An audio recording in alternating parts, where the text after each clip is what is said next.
My name is Randy Good, and I'm going to be your host today. We're going to be talking about breeding with dead bulls.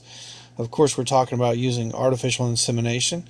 And just to remind you, some of the greatest bulls that have ever lived are now deceased, but you can still use those cows. And I've had several just this year that were dropped in the pasture from bulls that have been dead for over 20 years. So before you do natural service with your regular herd bull, you might want to look at what you have in the pen, figure out what they need, and then look at some of the older bulls that are able to produce those things.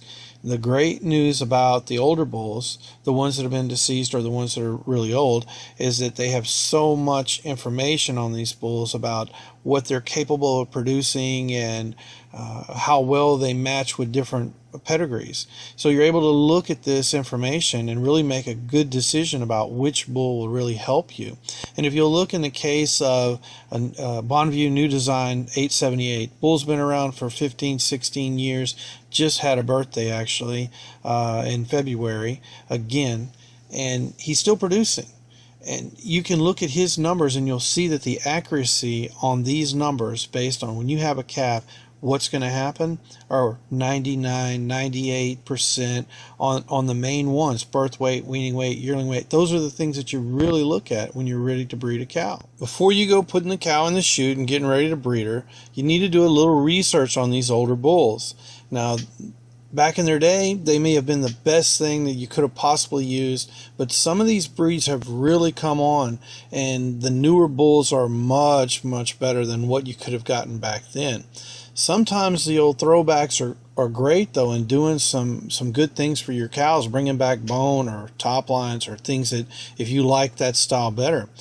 The other thing is, some of the old bulls gave you some attributes that you didn't really want. You know, they may have a few issues with underline or other things that you just don't want in your herd anymore, so you need to shy away from those older bulls.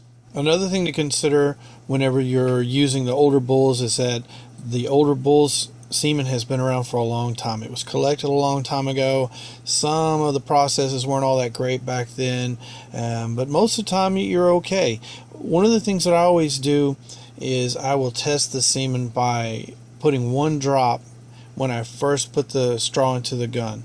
I will put it on a slide and then go breed the cow, and then I'd go back and use that slide to test it on the microscope and see if I have viable semen. The reason I do this is because if you just pull one straw off the cane, you don't know if it's been a mix or match, or somebody had pulled from one cane and put into another, or how it was handled. I've had canes where one straw was bad and two straws were good, and then on the bottom of that same cane, all of them were bad. So you just don't know how things were handled. It's just something to think about. And that's kind of my take on how, using the older bulls will work for you. If they can add something to that cow, I wouldn't hesitate to use him. And hopefully you got something out of this podcast. If you have a question or a comment, send me an email. Check out my website, goodcattle.com, or leave a comment. And remember, it's only in the cattle business.